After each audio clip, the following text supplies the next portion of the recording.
At Econt Empire, Adelaide was looking at the window, telling herself that surprisingly, no lingering feelings remain in her and it was really easy. Suddenly, her husband slammed the door, opening it. It was Karl Ulrich Econt. He asked where is she going, but she remained silent, causing her husband to shout at her, repeating the question, where is she going? The Empress only stared at him and remained speechless, but Ulrich grabbed her shoulder, asking if she's going to that guy.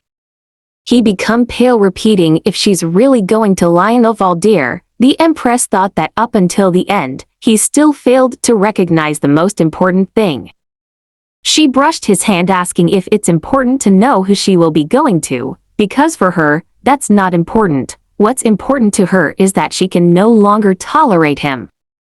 The Emperor told her where else would his Empress be, if not by his side. This caused her to laugh out loud. She sarcastically asked, Empress? After trying to dethrone her?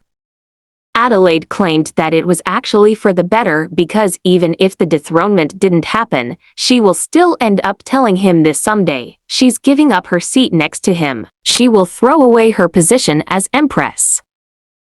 The story then changed into the past, where Adelaide was riding a carriage going to the Econt Empire. Adelaide Gotrov is the best striker who's capable of single-handedly removing Tower's core. She is also the princess of the Gotrov Empire, to be specific. She is the crown princess. She remembered her conversation with her mother before traveling to Econt Empire. The Empress, her mother, told her that she received a marriage proposal from the Econt's emperor, telling her to go and become the Empress of Econt. Adelaide told her that she looks like she's anxious to tolerate her presence there, but her mother told her that she thought she will joyfully accept it. She becomes silent while the Empress reminded her not to regret that day every time she struggled. That day, if she only left her little brother Lucio to die, she would have been able to become Gotrov's emperor. Her mother told that she knew that she was loyal to her brother, but what about her future children or her close aides? Does she think they share the same mindset as her? She might also change her mind someday. Her existence to the Gotrov Empire is just like a knife on the jaw. For the sake of the empire and her little brother, the Empress told her to leave. The scene went back to present, where Adelaide was inside the carriage. She took the box given to her and looked at the Econt's emperor, Karl Ulrich Econt, the current emperor and also her fiancé. She noticed a folded paper and read the message stating the emperor's mistress, Diana Poitier, aged 29 years old. She looked at the window, telling herself that the place is very far and the land where she will have no one to trust. She will become that empress of that empire. The scene changed to the emperor holding a portrait of Princess Adelaide. He thought that when someone sends their prospective groom their portrait, they usually draw themselves sitting calmly with a gentle smile on their face. It was different with Adelaide. She sent him a message that she will come as an empress, not a woman. He apologized because it would be good for both of them if she comes as ordinary woman. A month later, Lionel Valdir, the second son of Valdir family and the Minister of Defense of the Econt Empire and the commander of the guards, was waiting for Princess Adelaide to arrive, as he will serve as her escort. He reached the door of the carriage and introduced himself as her escort. Lionel was stunned to see her face, specifically when he saw her golden eyes. He can't take his eyes off her. He apologized for his rudeness as he realized he was staring at her for a while and reached his hand to her. Lionel paused as he smelled Adelaide's hair when she walked past him, while he noticed her clothes, which should be a dress a woman typically wear. She thanked him and introduced herself and looked at guards riding horses and told him that she have been riding from the boat to carriage for 2 months and it wasn't an easy journey. She asked if they happened to have an extra horse because she wished to ride the horse. Lionel then understood why she's wearing a riding clothes, but one guard was worried that the war horses are fierce and dangerous. She told him not to worry about her, the princess of Gotrov, and started riding the horse and enjoying the travel. Lionel was amazed of her excellent skill riding a horse. He asked if her frustration subsided a bit, while the princess answered yes. She claimed that she wanted to ride a little more, but it would be difficult to arrive at the palace in that state. Well, he agreed and pleaded her to get into the carriage. Adelaide thanked him and hoped they can ride together again next time. Well, he was amazed that such a unique person will become the Empress of Econt. A maid told the emperor that the princess has requested his help. The scene changed to the emperor's mistress choosing a crown when the Grand Duchess, Elizabeth Ulrich, the emperor's half-sister, came inside the room. The mistress greeted her asking the reason for coming. Elizabeth asked what are those things, asking if it's not necessary to have anyone's permission before getting anything from the royal treasury. The mistress told her that she was just choosing an appropriate crown for the Empress, but the Grand Duchess disagreed with her, claiming that she is the only noble lady who can select the crown for the Empress. She told her that she's concerned that if the Empire of Gotrov were to know about this, diplomatic protests might come flying. Elizabeth told her that rather than a crown chosen by a mere mistress, wouldn't the crown chosen by his sister better? The mistress just laughed at her, reminding that she is the only divorced woman in the empire and she's not sure she's qualified. This made Elizabeth furious, telling how impudent she is. Suddenly, the emperor arrived, asking what are they doing. The mistress smiled that he came just in time and greeted him with her sheep-like face. He asked what are those, while the Grand Duchess asked if he's looking for his mistress rather than managing the state affairs. She told him that he won't believe her, but she haven't do anything while the mistress was acting, showing her face in tears. The emperor asked if it's that the case, why is she like that? But the mistress told him that her grace hasn't done anything wrong, her grace was just not satisfied with the preparations. Elizabeth told him that she somehow become a mean sister-in-law who picks on an innocent person again. She told him that she seems like she have no right to say anything, even though his cherished mistress is trying to show off her authority in pretense of preparing the wedding ceremony. The emperor told her that they have no suitable royal lady who can host the wedding ceremony and she should be grateful that his mistress is volunteering in her stead. His sister asked if he is blaming her for her divorce. He becomes speechless, then warned her that he is the one who put Diana in charge of the wedding ceremony's preparations. He stated that she have no say about this and just follows his mistress' decisions. But his sister told him that she doesn't want to see this sight ever again and will back to her fief as soon as the ceremony is over. The emperor went off the room while the mistress glared at Elizabeth, that caused her a shock. She was the one left inside the room, thinking that women manipulate the emperor this much and don't know if the new empress will be able to hang on. Diana was talking with her brother when he asked if she hang on because the Empress is the Princess of Gotrov. He told him that he knew that the Emperor can't live without her, but even if he can, he still won't grant her that title of Empress.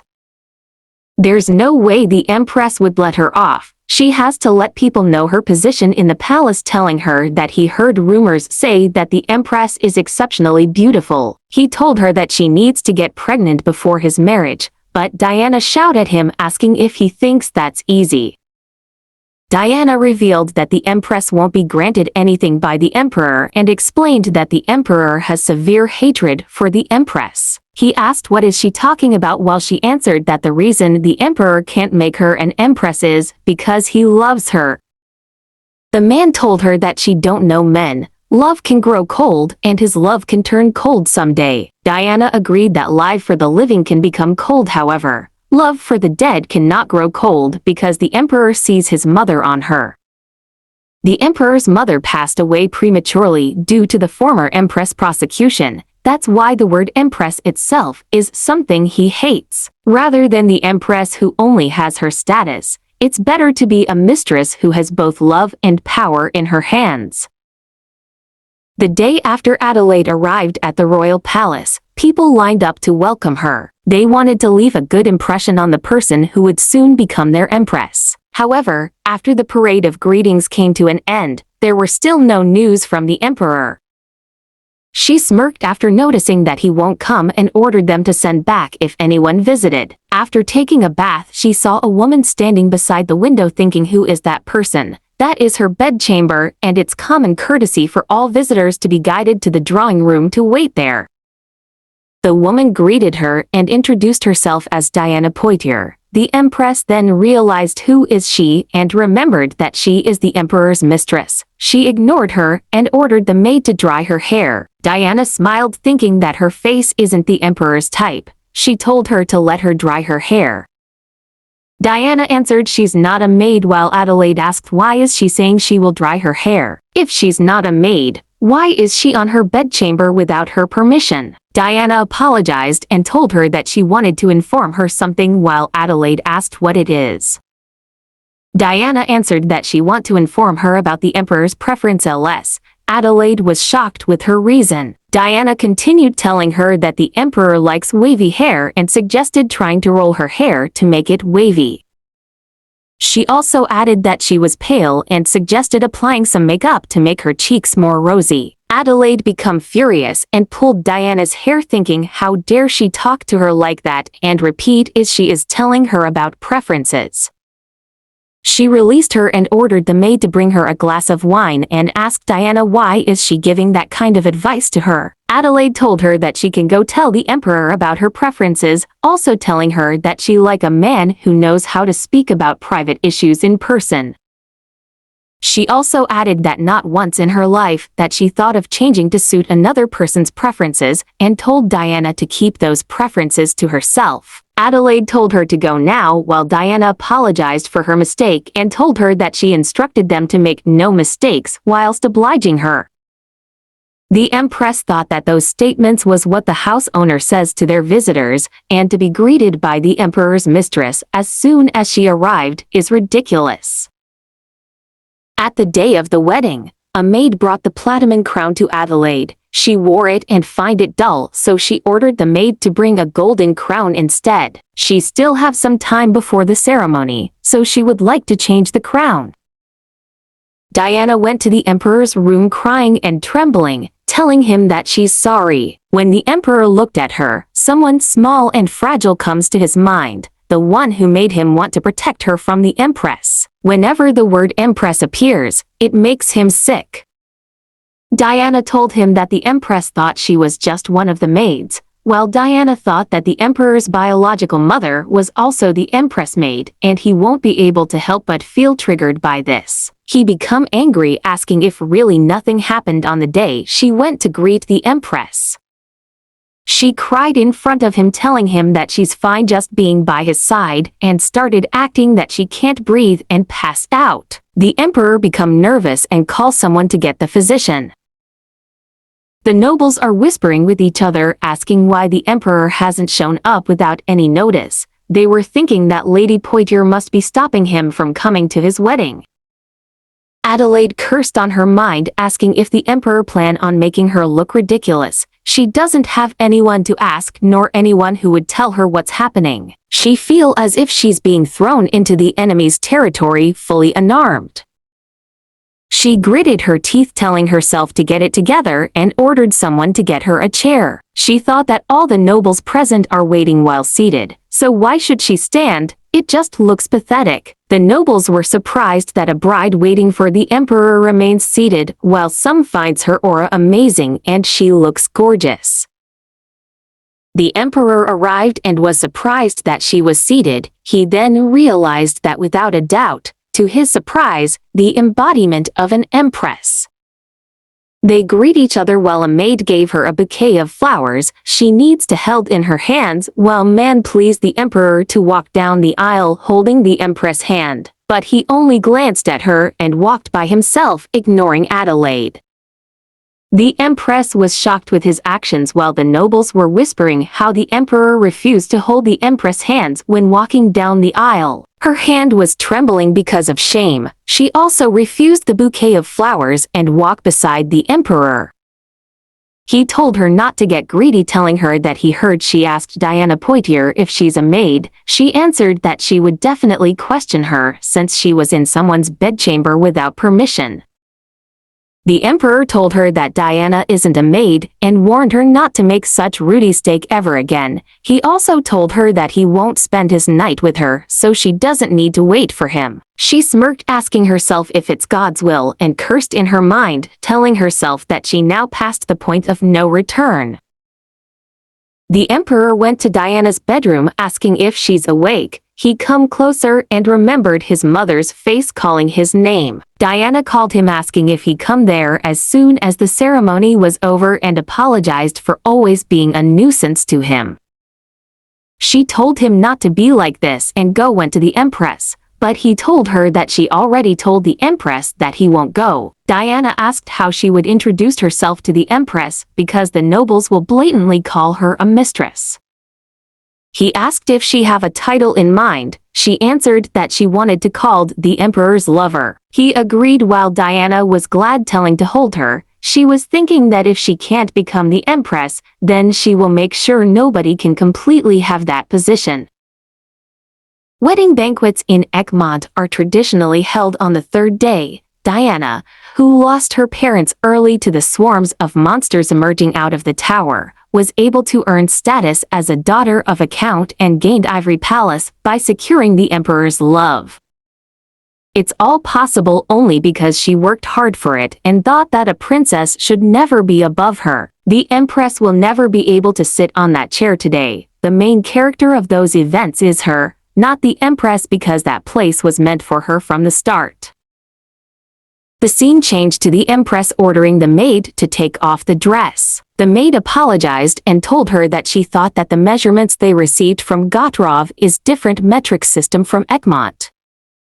Adelaide disagreed to her, telling if it's that the case, how did the measurements fit for the wedding dress? She ordered her to get it mended even if she become late to the banquet, but the maid apologized because it's hard to mend small dress to get bigger. Adelaide remembered her mother's advice and warning to her not to ever lower her guard in Econt. She then asked the maids if Diana Poitier managed all of her wedding preparations and if the emperor gave permission. The maids was silent, but she already knew the answer and find it ridiculous. Diana seems like to show her superiority using a mere dress and the emperor's affection. She ordered them to bring her wedding dress and the gold crown and thought to herself that Diana thinks too lightly of Gotrov's witch. At the wedding banquet, Diana was sure that the Empress can't attend because she can't wear the prepared dress. The nobles were all flattering how beautiful she was, while one noble asked if the emperor went to Ivory Palace on the first night of marriage and laughed that they were really envious. Diana told them that she feels guilty towards the Empress, even though she told the emperor to go visit the Empress. Her brother added that the emperor ordered that every palace affairs still be delegated to Diana and called her Her Highness. At this rate, he think that the authority held by Her Highness is bigger than the Empress, but Lionel told him that was a dangerous statement he's making. The Count told him that he didn't lie, while Lionel asked him if he wanted to be reminded the reason the banquet is held for. He suggested to be more careful of his words and actions, if he knows his place. The Count became angry while Diana stopped him. The two siblings were shocked when they heard the nobles greeting the Empress. Lionel was mesmerized to see the Empress again walking past in front of him, while Diana was surprised that the Empress is wearing her wedding dress. Adelaide stepped on the Emperor's stairs that no one could step on. The Empress used them without any hesitation. The nobles were hesitant they should go and greet her until Lionel stepped in and greeted the Empress with their utmost respect. Diana Poitier greeted the Empress to remind everyone her presence and asked her if she liked the wedding ceremony and banquet she prepared. The nobles were shocked with that statement, while the Empress pulled herself, telling that she worked hard. She also told her not to be upset that she didn't wear the banquet dress she prepared because she couldn't wear it because it was too small in size, and told her not to apologize because everyone makes mistakes. Diana became pale, while the nobles then realized that she intentionally did it to the Empress. The emperor arrived at the banquet. He realized that Empress is a natural dominating and ruling and a woman who won't shed even a single drop of blood when stabbed. He noticed that his mistress is crying and looked at Adelaide, who was thinking if he thinks she made her cry. The emperor asked what she's doing while she answered that they were exchanging greetings. He asked what kind of greeting would make his mistress cry, but she answered that she was also curious and suggested asking the lady herself. Diana answered that she just wanted to greet the Empress while he becomes speechless and decided to sit on chair passing through the Empress. He warned her not to be interested with Diana and told her that she's his lover, so she shouldn't poke her nose around her. He also added that he himself won't poke his nose around her lover. The Empress just smiled, asking him to relay those words to his lover because she's the who approached her first twice. The emperor didn't answer and just glanced at her. The nobles stated that until the end, she is not losing her composure, but Lionel thought that rather than losing her composure, she looks like she's trying hard not to lose it. Adelaide was in her room thinking, what is Karl Ulrich's deal? If he loves Diana so much, he should have just proclaimed her as the Empress. She remembered her father telling her to always act like she have it all and don't act humble even when she have nothing at all.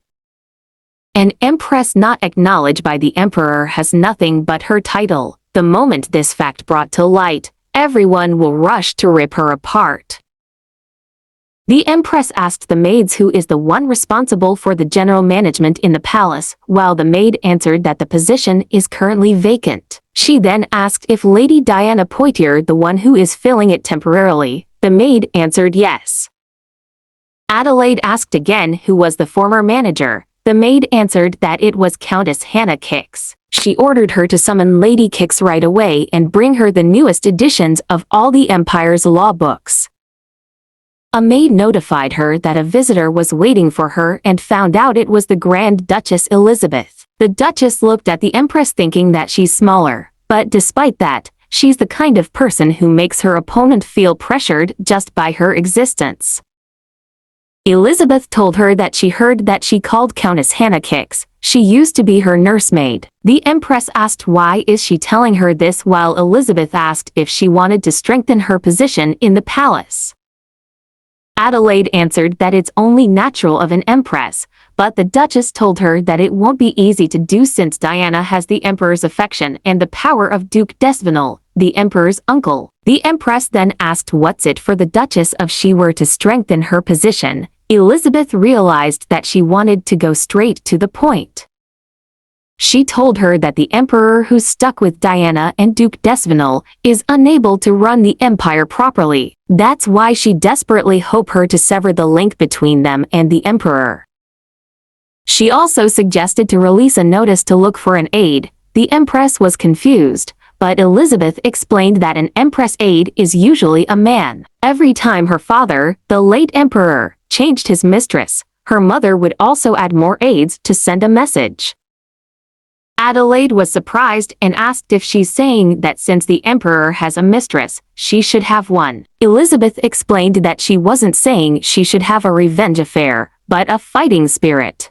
If she do nothing after being humiliated in front of everyone, they will think that the Empress is no better than the mistress. And although the chance is low, if Duke Valder's family sends an applicant, she shouldn't think twice and choose that person. Hannah Kix, she became the royal palace manager and the nursemaid for Grand Duchess. Her position made her capable of dominating the royal palace as an influential figure for a long time. However, her world crumbled when an unexpected person made her appearance. Diana Poitier, the one who instilled the late Empress wrath and caused her early death. Soon the emperor fell for her and her first order was to dismiss Countess Kix. The dignity of the dishonorably dismissed old woman was replenished when summoned by the newly enthroned Empress. The Countess apologized for it has been a while since she came there, while the Empress told her that she wanted to entrust her to do those jobs. The Countess told her that it's fine for her. However, the emperor won't take it favorably, while Adelaide still asked if it's fine for her. Countess Kix said that it would be her joy. The maid told the Empress that the dresses she ordered recently have arrived, but the royal treasury said they can't proceed with her dress payment. Adelaide was shocked to hear it, finding it preposterous to think they said they can't proceed with the Empress dress payment. Adelaide was shocked to hear it, finding it preposterous to think they said they can't proceed with the Empress dress payment. The Empress asked Lady Kix if it's better to call them to the Empress Palace and bear the payment with her own pocket.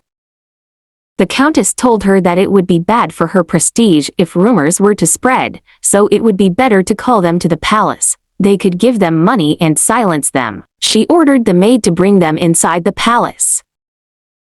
Adelaide reached for gold bars, thinking that she wouldn't guess that she would have to use these so soon. She asked the Countess her opinion, why did this happen, while Lady Kix explained that she thinks there is no budget allocated to the Empress Palace. She asked if it meant that she have to put up with it, but Lady Kix answered that she shouldn't. Allocation of budget could be done by an emergency supplementary budget system. However, the authority regarding the supplementary budget is under the Emperor. The Empress then thought that she really have to face him directly, while the Countess asked where is she going. She answered that if you know the enemy and yourself, you need not fear defeat. At the conference room, Count Calvin was begging the Emperor to send a striker magician to get rid of the tower and keepers who could block the monsters. People keep dying out there as he speak, and now that there are aerial monsters spawning out of the tower, they don't have a way to back them anymore. Lennox Poitier asked him for making such a fuss whining over a mere level 4 tower, but the Count told him that it wasn't just a level 4 tower. Lennox asked the Count if they send magicians to his fief, and that time, there's a level 1 tower descending at the royal palace. What would he do? He asked if it's fine to put the Emperor in danger, while the Count told him to watch his words. At the meantime, the Empress was on the other room listening to their conference. Lionel Valdir told the Emperor to prioritize sending magicians to Count Calvin's territory, telling him that they have many magicians residing in the royal palace too.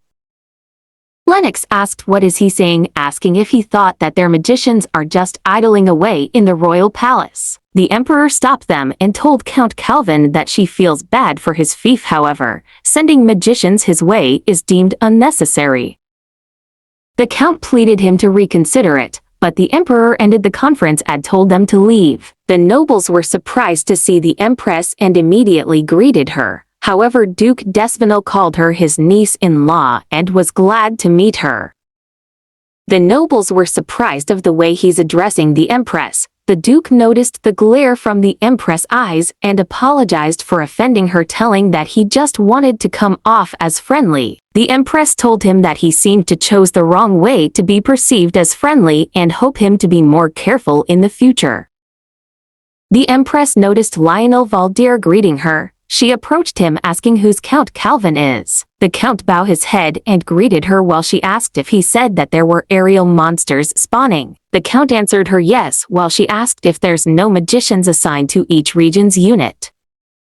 Lennox butted in and explained that magicians arenaged by the capital. He greeted her and introduced himself as the vice captain of the magic department. Adelaide asked him if Econt doesn't classify towers with aerial monsters as intermediate. Lennox answered that she doesn't need to be too concerned about it because he's doing his best to protect the royal palace so no monster or tower may come near them. She told him, "Is that so?" while thinking that he's looking down on her. The Empress entered the conference room while the Emperor asked what she wanted to say. She asked what's his reason to propose for royal marriage because he's the one who proposed this marriage. He answered that just so there's one, just so it exists, just like the vein of the quill, existing solely as decoration. She fulfilled her role by simply existing. She was speechless, thinking that he wanted to have an Empress as a decoration. Adelaide asked if he really wanted her to fulfill her position as Empress, then why did he have to hurt her prestige? She asked if he'd do that because he's worried she might harass Diana Poitier. The Emperor is silent, not answering her question. She clenched dress, thinking that she expected that it was the reason. The Empress told him that she's glad he wanted her to exist merely as the Empress because she wanted that too. She stated that she's the Empress of Econt and planned to carry out her duty thoroughly and requested him for his cooperation. The emperor asked what cooperation does she mean. She answered that she needs to learn about the Econt Empire, and she needs a consultant. She requested the former royal palace overseer, Countess Hannah Kix, as her consultant. He frowned, repeating the name Hannah Kix, while the empress told him that she won't be appointed as the royal palace overseer. The emperor agreed to it. She thanked him and added that the Empress Palace does not have any budget and request for an emergency supplementary budget.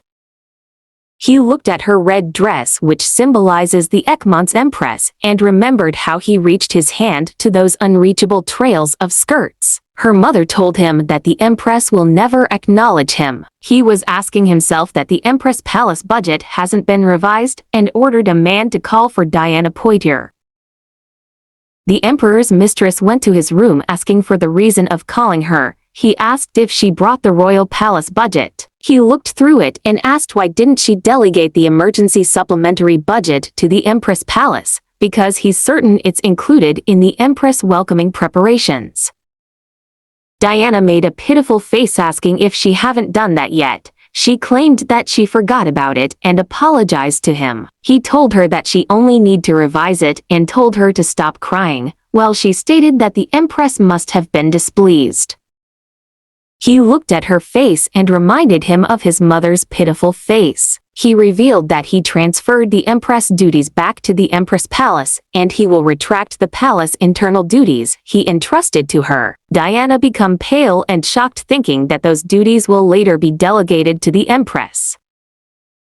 Duke Valdir was telling his brother that Duke Desvonal's plan to place a puppet empress by recommended Ngotrov's princess seems to have failed. Lionel agreed that the empress can dominate people merely with her face, while his brother now understand the reason Ngotrov's empress dowager married her daughter off across the sea.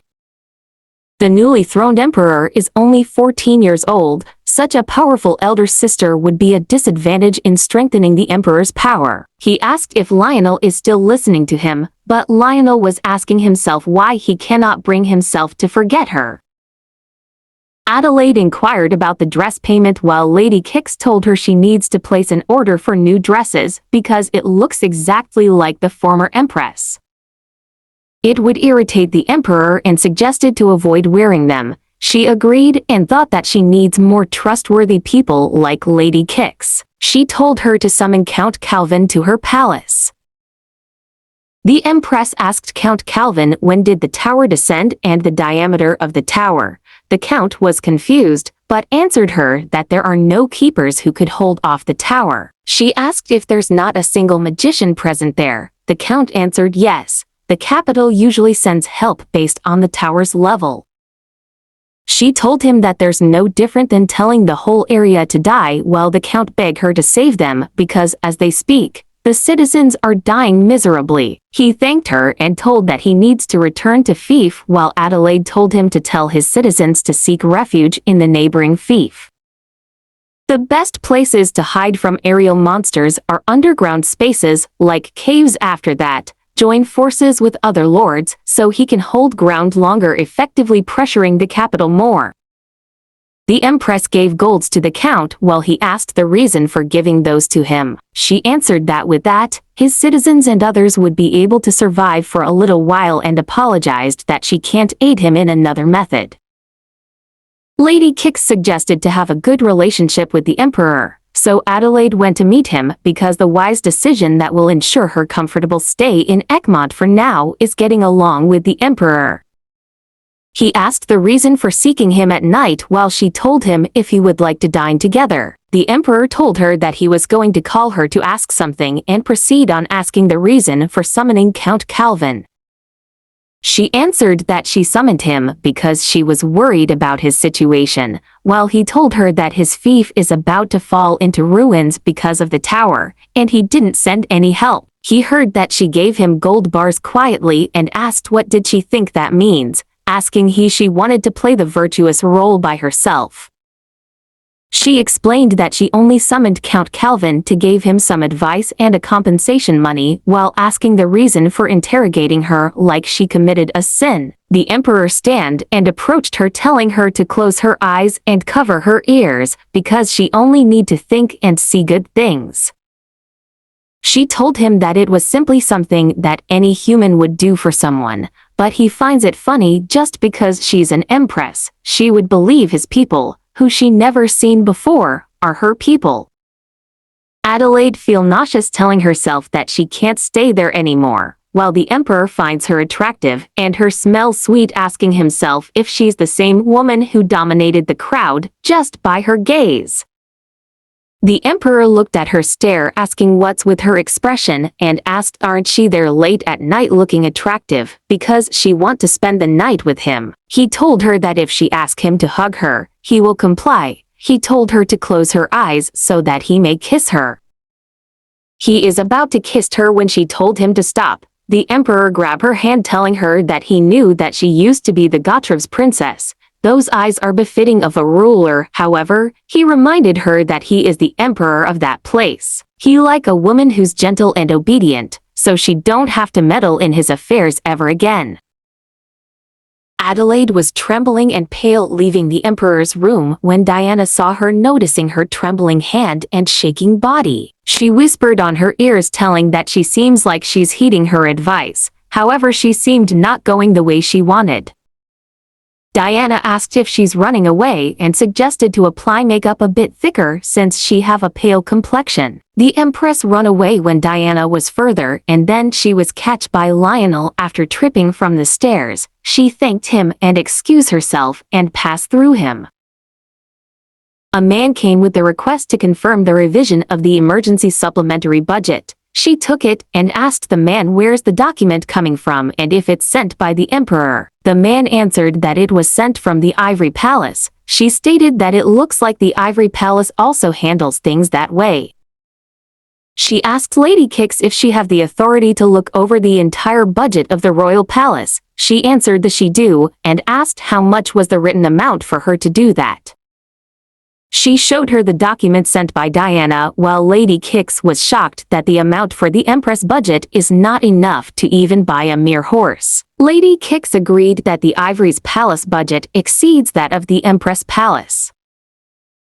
Diana Poitier received the document back to her asking if the Empress told her to allot the budget again. She then write on the document stating that she don't know if the Empress would be satisfied with that. Adelaide received the document stating for it to arrive fast means that the authority for the supplementary budget revision resides with the Ivory Palace. She ripped the document telling the man that he needs to go back and come back again. Diana received the Empress word stating that it seems like the Empress wants to be lavish. She ordered her maid to bring her plainest dress, then run to the Emperor and tell him that the Empress called Diana regarding supplementary budget revision, and she's now trembling with fear. The scene changed to the Empress who found the authority of acquiring residency permit of the palace is solely under the Empress. Lady Kix reminded her to be careful. The royal palace law is a double-edged sword. If she use it and swing it around, she should be prepared for her hand to be hurt. She told her to look at her. Even though she's the Empress, she still have to request a budget increase from the Emperor's mistress. The Empress claimed that the Emperor was the one who swung the sword first and she's been hurt enough from it. She ordered Lady Kix to bring her Diana Poitier's residency permit.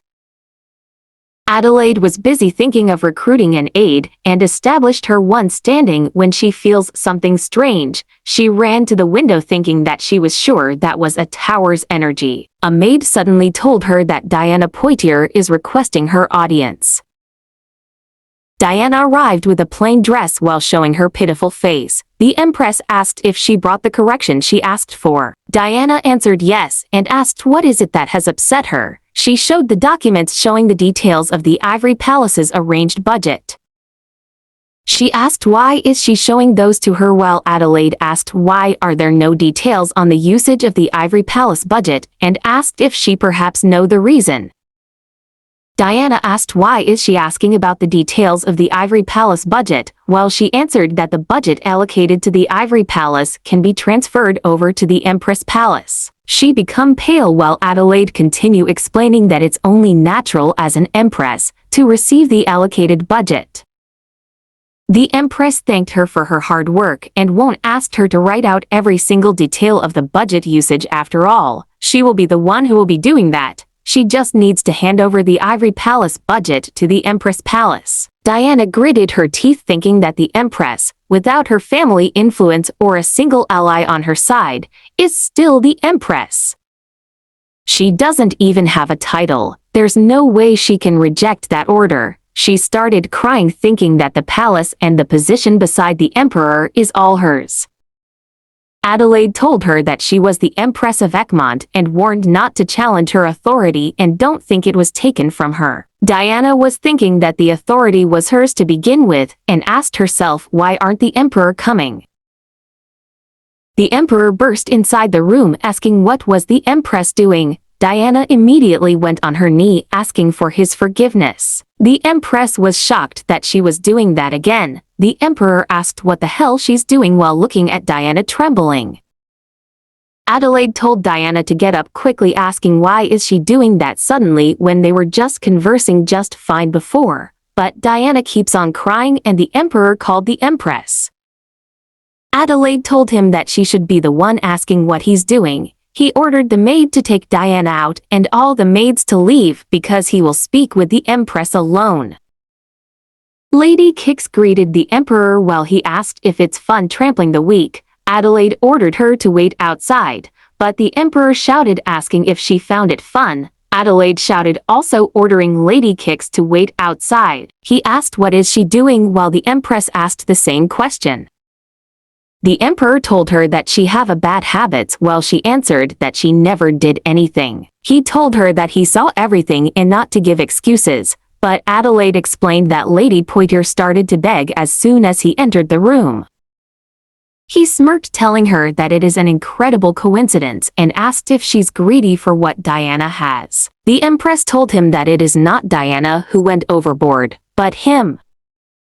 She asked if he look at the supplementary budget revision for the Empress Palace and reach it to him, asking if the Empress Palace budget be less than that of a commoner's house. He asked if that is the reason for summoning Diana, but she answered that it was her who came by herself.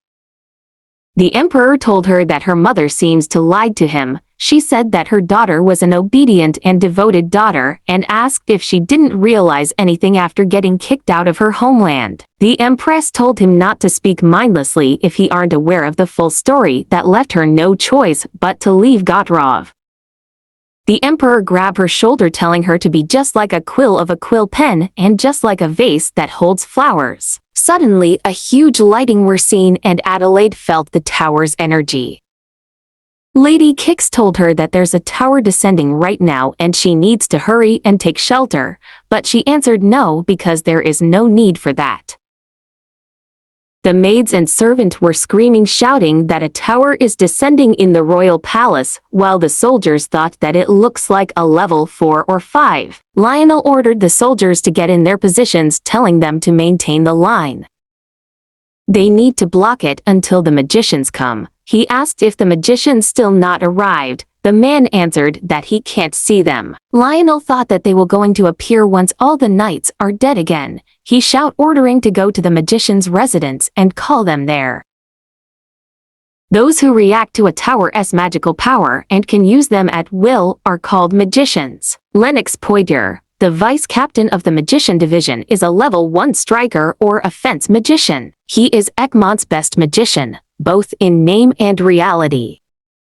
The soldier told him that it was an order from the Minister of Defense to go to the palace and assemble all the magicians at the Rose Garden where the tower is descending now. He answered that it was hard to do that right now. The magician division falls under the jurisdiction of the Emperor. They are not obligated to follow the orders of the Minister of Defense.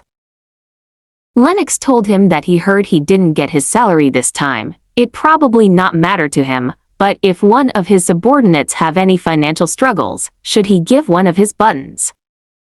Sir Jackal told him to use his time spouting nonsense to get ready instead, but Lennox reminded him that he's the one who needs his help urgently. He's sure the later he come, the greater the damage to the knights.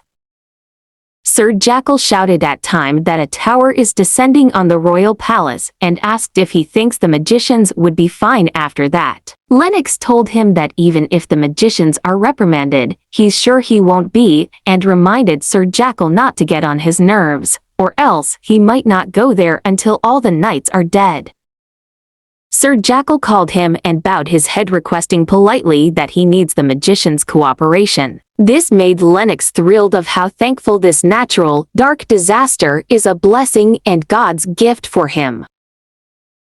Back at the scene where Lionel was telling his knights to be careful not to be swept up by the ascending current of air, and asked the other knight if the magicians have arrived, he answered not yet. He thought that in the end, they won't come on time again, and the least he can do is try to protect more of his subordinates. Until someone asked why is he standing there and find the Empress the one asking. He asked the reason for her unescorted and told her to take shelter. He ordered Sir Rupert to escort the Empress, but she asked why are there no magicians and why aren't they destroying the tower while it's descending, and are they still waiting for it to reach the ground? Lionel didn't answer her and insists to hurry up and take shelter in safe location. A fragment is about to hit the Lionel told her to take cover behind him, but the fragment was hit by a magic. He asked himself is the magicians arrived, but they were still quite far, and asked whose magic was that just now. The Empress told him that since it's a level 4 tower, they must not wait anymore, and pulled her sword, while Lionel asked what is she planning to do. She suddenly run to the tower while Lionel was worried, telling her that she might be swept into the rising air current if she go that way.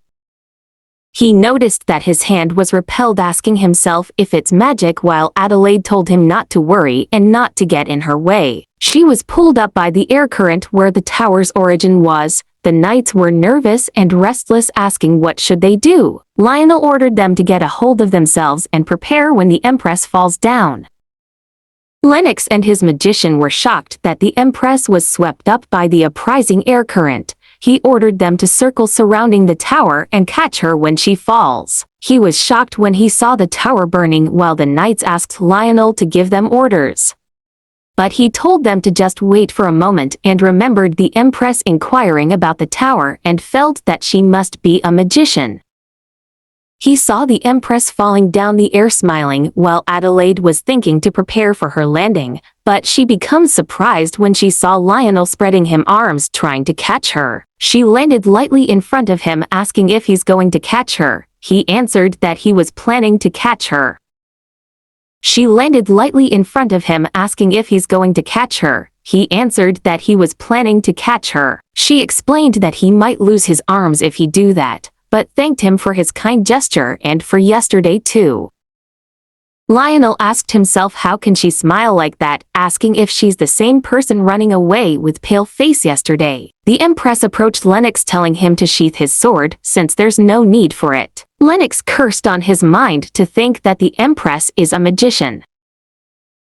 The palace maids and servant, including the nobles, were discussing how the Empress single-handedly destroyed the tower. They were thinking if the Duke d'Esvenel would recruit her for the magician division, since she solely destroyed the tower, and asked if she is much stronger than Lennox Poitier. Lennox reported what happened to Duke d'Esvenel, while the Duke clarified if she destroyed it single-handedly. He told him that the Empress is an amazing person, not mention she's a striker. Lennox thought to himself that he can also did that. He was just planning to wait for those arrogant knights to fall into despair, but the Empress ruined everything. After destroying the tower without a help from anyone, her mana was drained out, causing fatigue. Lady Kix was worried to the Empress' condition and ordered a maid to deliver a letter to the Grand Duchess. Meanwhile, the Emperor was thinking about when the tower was ascending. His servant told him to hurry and evacuate, but he told him to stop making a big deal out of it. It's no big deal to take care of a tower that big. He will tell them to get rid of it at the right time. But he was surprised to saw the tower is in flames, asking if it's the magician division's doing.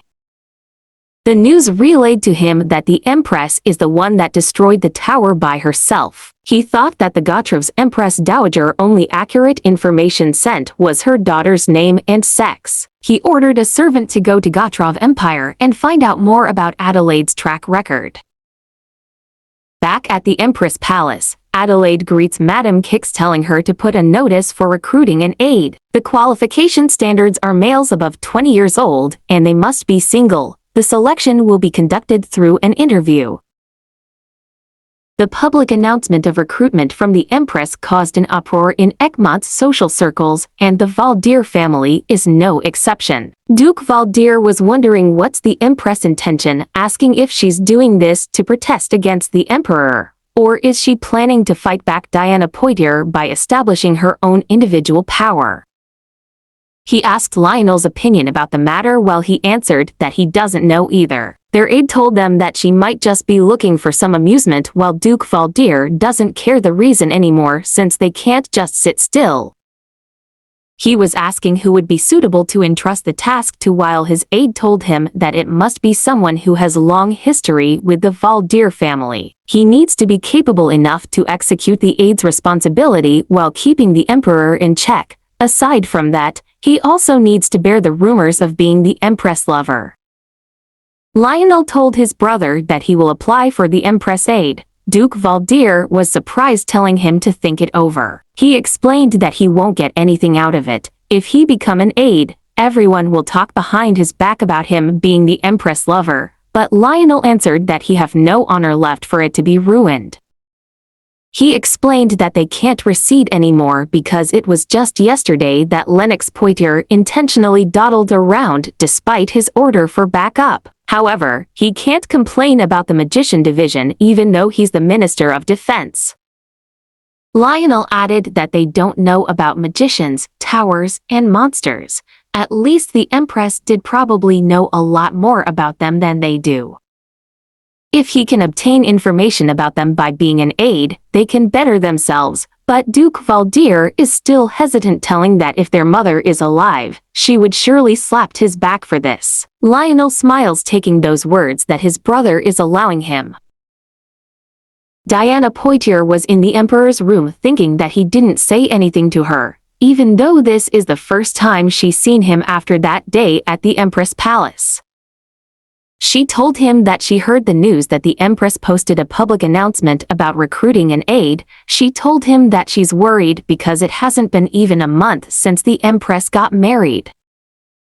The Emperor told her that it's not something she have to concern herself with. She become teary after hearing those words, then turn around to leave. But the Emperor reminded her to take proper care of the revision of the Empress Palace budget so there's no more commotion is caused from it. Diana's tears drip more, thinking that the Emperor Karl Ulrich is both her heaven and hell. He can make her life heaven and then switch it to hell easily, just like now. Adelaide was reading the application documents for an aide, telling Lady Kix that it would be best for her to accept someone from Valdir family. The interview starts where many men from different noble households sent their representative, from the first applicant up to the last applicant. She was disappointed. There isn't a single applicant who understood the meaning of her announcement, thinking that an applicant from the Valdir family hasn't shown up yet. Lady Kix asked if she was tired and should send the applicants away. However, she insisted on guiding them in, so she can finish this up quickly and rest after that. Lady Kix was about to call the next applicant when she saw Lionel Valdir approaching the Empress room in an attractive clothes. The applicants were surprised that Lionel Valdir will apply the position of the Empress lover, thinking that it's obvious who will get selected. Lady Kix gave the last applicant paper to the Empress. She was surprised and told her to let him in. Adelaide asked for his understanding for not offering him tea because all applicants were treated the same way. Lionel looked at the Empress' intense look and concluded that she wasn't looking for an aide just for amusement.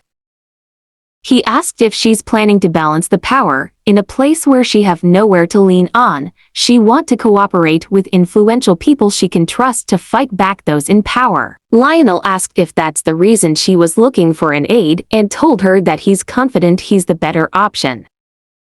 She smiled, thinking that he accurately figured out her intentions, and asked if he sincerely wanted to be his aide. He answered that he was sincere. Adelaide asked why would the direct bloodline of Valdir do it himself when they could have sent one of their vassal. He answered that it's because he wanted the Empress knowledge about towers.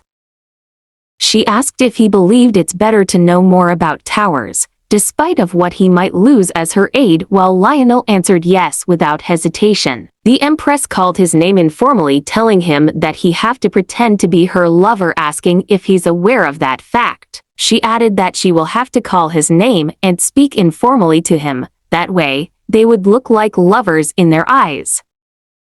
Adelaide asked if it's still fine with that, then she will appoint him as her aide, while Lionel answered yes, and he is also fine if they think that they were lovers asking to appoint as her aide. The Empress smiled, thinking that she finally found an aide who's really to her liking. At night, the news reached the ears of the Emperor, clarifying who did. The servant said just applied. The butler answered that Lionel Valdir applied as the Empress aide. He asked if the Empress choose him. The butler answered that he haven't heard about it since the Empress hasn't formally announced it yet. The Emperor went to the balcony, thinking the sweet scent of the Empress still lingers on his nose. The day the Empress came to him, if he had accepted her invitation drunk on her scent, he's sure he would have sent Diana away and spent the night with her. He asked himself if simply being there and simply existing is challenging to do. What's so bad about being the quill of a quill pen or a vase holding the flowers? He is thinking if he wants to leash a beast, he must pluck out its fangs and claws. The Emperor visited Adelaide, asking who is she going to appoint as her aide, but the Empress asked if she have to report it to him. The Emperor repeated his question, who would she choose, while the Empress answered that whoever she choose, it's up to her heart and he doesn't need to ask. He asked if she's going to choose Lionel Valdir, while she asked if she's going to choose him. The Emperor ordered her to choose someone else, but she insisted on choosing Lionel Valdir. He shouted at her while she reminded him of what he told her during the wedding ceremony.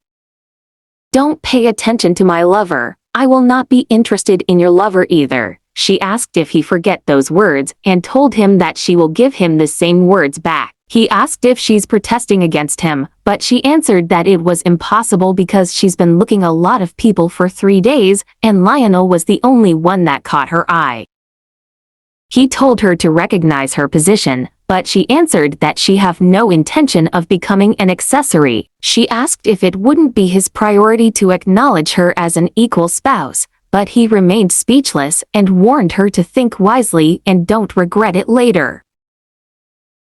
Lady Kix revealed the story. The late Empress, who was extremely upset that her own maid gave birth to the Emperor's child. The Emperor made the Empress adopt the child, making the successor. The child grew up well in the Empress palace.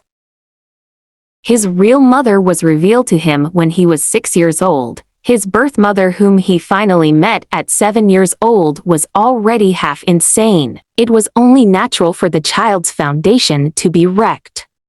Adelaide now understood the hostility of the Emperor towards her was because he projected the late Empress to her, while Lady Kix explained it must have instinctively come out in the heat of the moment, but it surely was not under his rational judgment.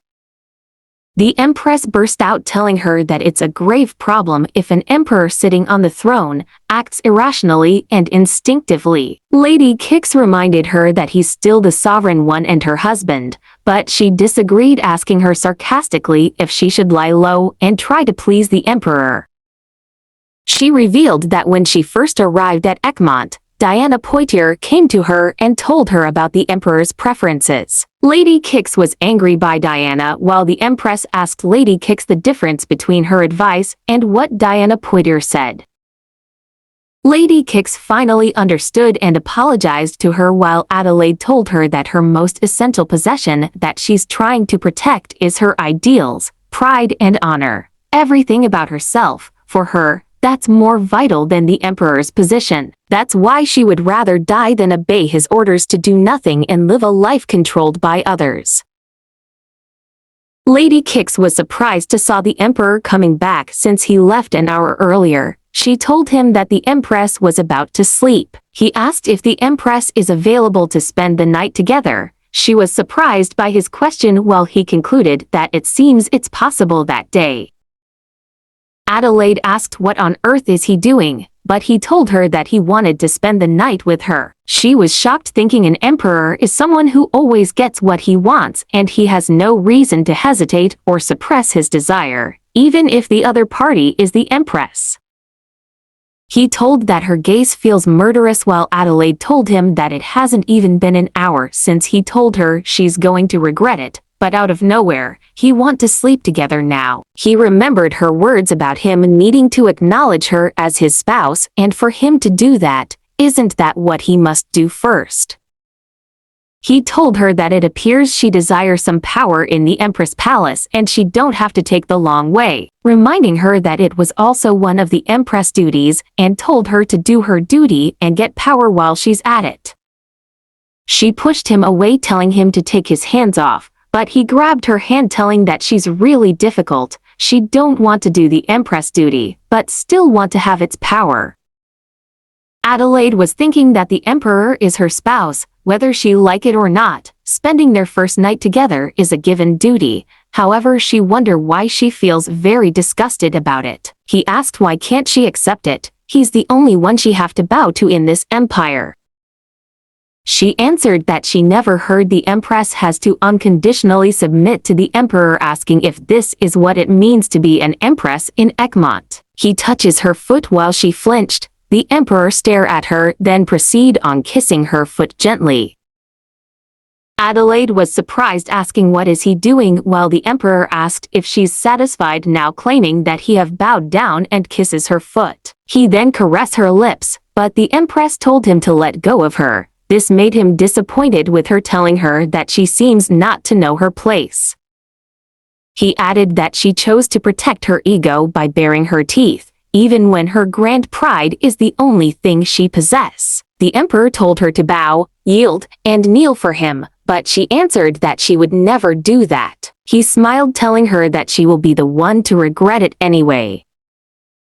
Adelaide was left feeling defeated, and tears fell on her bedsheet. She remembered what Diana told her, that all is not going how she wanted it, and the face of the Emperor telling her to live like the vein of a quill pen, and lastly, she remembered the face of her mother telling her not to do something she will regret.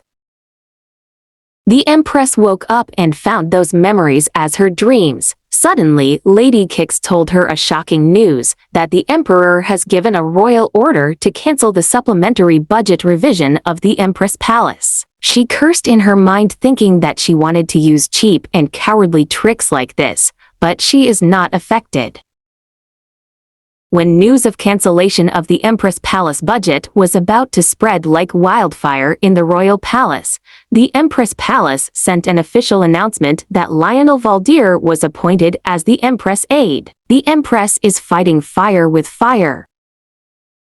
The Empress was telling Lionel that a rumor will soon spread throughout the Empress Palace, and everyone will say that the Empress and her aide are so affectionate. He doesn't know what to say and just end up answering, "Yes, Your Majesty." Adelaide stared at him and told him it isn't easy for her either to pretend to be close, since she's putting in much effort. He should reciprocate with longer answers. He realized his mistake and answered her in a very long sentence. This made the Empress giggle, thinking that he was fun to tease.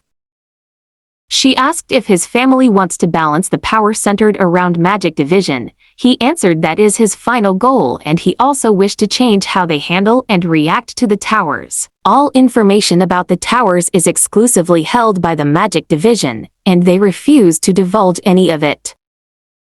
The Empress realized with that, the tower becomes their power. That's exactly what her mother wanted. She shared that their goals were in the same direction. She will start by using her status as a magician to enter Econt's politics, but she still have one thing to take care of. Lionel asked if she's talking about the cancellation of the supplementary budget revision for the Empress Palace, and told her that the Valdir family will formally raise their objection to the Emperor. She smiled, telling that is the best news she ever heard recently. However, She asked if a momentary protest like that can be called a proper revenge. He understood what is she talking about, telling that she wanted to give the emperor a dose of his own medicine. Suddenly, a letter came from Diana Poitier which told her to get dressed as the prince of one fine horse. Diana told her to buy anything within that revised supplementary budget so she can prepare for the upcoming national holiday. She was thinking, how far will Diana Poitier will provoke her? Adelaide ordered Lady Kix to prepare the required documents as she will write the official order. Lionel asked if she planning to order Diana Poitier to move out immediately. Some people will sympathize with Diana Poitier, and suggested something instead. The Empress smiled, thinking how upright he is, but actually came up with this scheme. Diana was looking at the jewelries, but somehow she feels uneasy. She remembered that last night, the Emperor came looking for her out of the blue, then suddenly disappeared and came back again after a while, but slept without touching her. She was anxious as to why he is suddenly doing things he's never done before. She called Lorraine to bring one of the Empress Palace maids at once. She asked if the Emperor visited the Empress last night. The maid answered that he did visit the Empress Palace last night. Diana asked how many times and tell her in detail. The maid answered that the Emperor visited the Empress 2 times last night. He came immediately after the Empress took a bath. He left with an angry face, then returned less than an hour later.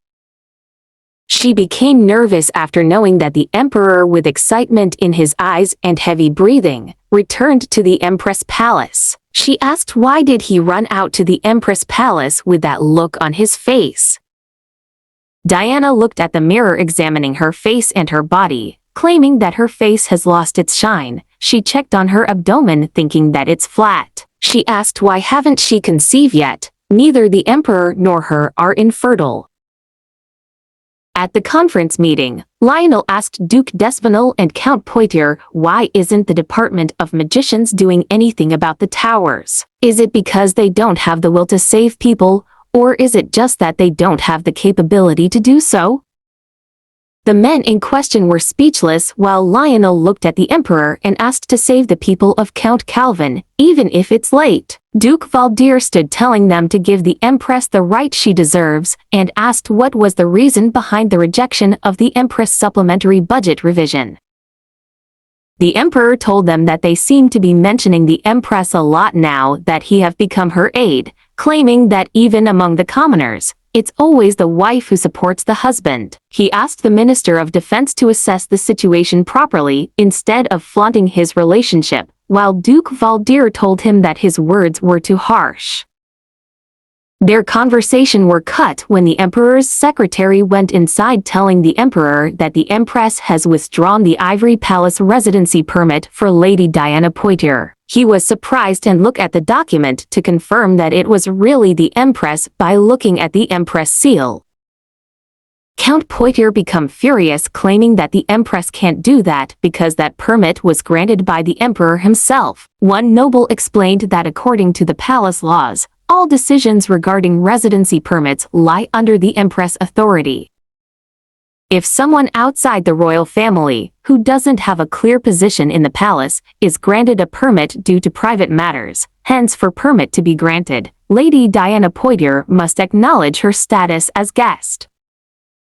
The bill of her stay in the Ivory Palace shall be covered by Count Poitier. He was shocked, thinking that the Empress demanded that they pay such an astronomical amount of money. The Emperor rose and went outside the room immediately. He opened the door with an angry face and saw the Empress wearing a cloak ready to leave the palace. He asked where is she going in that attire while she asked what brings him there. He ordered to revoke the decree regarding the residency permit of the Ivory Palace, but Adelaide told him to revoke his decree first. The Emperor asked why would he do that, asking if there's any problem regarding his decree, while the Empress told him that she merely told Diana to pay the appropriate price if she still wanted to stay. He warned her that he won't say it twice, ordering her to revoke it, right here, right now. The Empress told him to straighten things up first and asked if he knows what she had to endure today. explaining that the merchants that the Ivory Palace sent told her to choose anything within the prints of the cancelled supplementary budget revision. She stated to face those who wield a sword with a sword. Adelaide though that he will never be able to block her ever again, and he won't be able to take anything from her either, since he have nothing at all that he could offer her.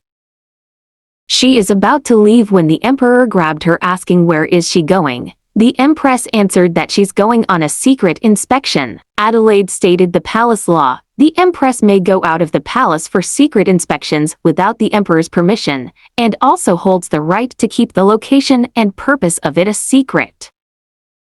The Emperor told her that she looks like she memorized every single line of the palace law. She answered that she is capable of memorizing it. Yet she can't even receive an appropriate budget, not even enough for the price of a horse. She smacked his hand telling him to let go, and revealed that she's going outside to see how the citizens of Econt live, and she will take 3 or 4 days. The Emperor was looking at her leaving while thinking he wanted to hold her down, to put a chained collar on her neck, put his nose on her nape, and drown himself in her scent. Adelaide went to Duke Valder's mansion to stay there for her inspection. She called Lionel by his name asking if they have a lot of book collection. The Duke noticed how the Empress called his brother by his name only, and the way she talked to him informally. He noticed that they're also being friendly asking if Lionel really plan on becoming her lover. The Empress noticed that the Duke looked stunned and realized that he just discovered that she talked informally with Lionel, but it's still awkward to explain to him that they were pretending to be lovers, so that they can fool other people. She told him to talk to each other informally, and become embarrassed after realizing she wasn't going to say that. The Duke feels awkward, but told her that the library was on the 2nd floor while Lionel told her that he will guide her there. He looked at her, ears reddened, thinking that he didn't know that the Empress had this side to her. The scene went back to the royal palace where Lady Kix read the decree telling Diana Poitier whether she decides to stay in the royal palace, or if she rather go back to her family. She was shocked to hear it asking Lady Kix if she's telling her to move out of the Ivory Palace. Lady Kix explained that the Empress didn't say she had to move out immediately, while Diana told her that she was permitted to reside in the Ivory Palace by the Emperor himself, asking how dare the Empress overrule the Emperor's decision without his permission.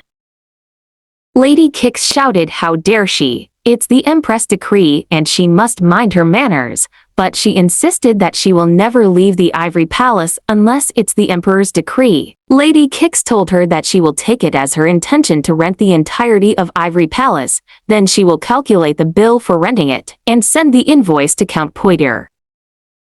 Diana was shocked while Lady Kix explained that it's explicitly stated in the Royal Palace Book of Laws that the residency permit approval for the Royal Palace lies under the Empress authority. It means that the Empress has the right to rescind the Emperor's decree without his approval. Diana grabbed the lady, ordering to tell the Empress that she will regret it as she dares to treat her like this, asking if she thinks the Emperor will just sit by and allow her to be forced out of the Ivory Palace. Lady Kix touched Diana's face telling her that she have wrinkles now and she will probably develop more. She leaned and whispered that she know what she use as a weapon to keep the Emperor on her side. She know that she truly resembles the Emperor's mother. Diana told her to shut up and stop speaking with her forked tongue, but the lady continued asking if she knew when Lady Beatrice passed away, and revealed it was when she was 29. She had a baby face and no wrinkles. To the Emperor, that person is 29. She is someone who he will forever remember at her bloom of youth, someone who will never age. Lady Kix asked if she have an idea how many women, younger than 29, also have blonde hair and blue eyes. She turned around and leave the room. Diana looked around the luxurious place asking how dare she try and chase her out of the palace, when all she has is just the title of the Empress. Why on earth is this title of Empress making her so miserable?